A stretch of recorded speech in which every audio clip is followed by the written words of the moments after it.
I do so many indie horror games look the same recently. Over the past few years, I would say that there's been a constant theme of indie horror games having constant jump scares all throughout with no identifiable story to kind of tie everything together. And if it does have a story, it's just a really loosely, gathering of events, and it doesn't really make sense.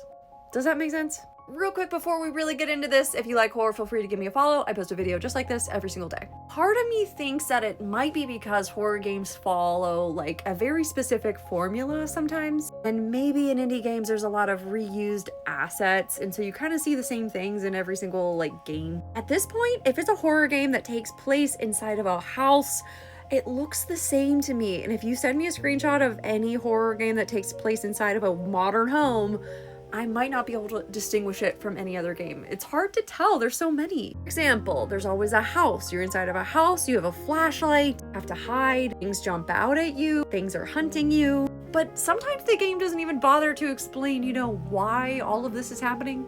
After games like Visage and PT, RIP, it was the game that never was, I think the horror indie game scene exploded with a massive amount of stuck in-house with ghost horror games. Now, don't get me wrong, I'm okay with jump scares here and there, but jump scares alone cannot carry an entire game. For example, if the game doesn't build a significant amount of tension before throwing the first jump scare at me, I don't even know what's going on. I'm just sitting there like, what? And you're just like confused, like, what even am I playing? Why do I care? Who? What happened? I don't know.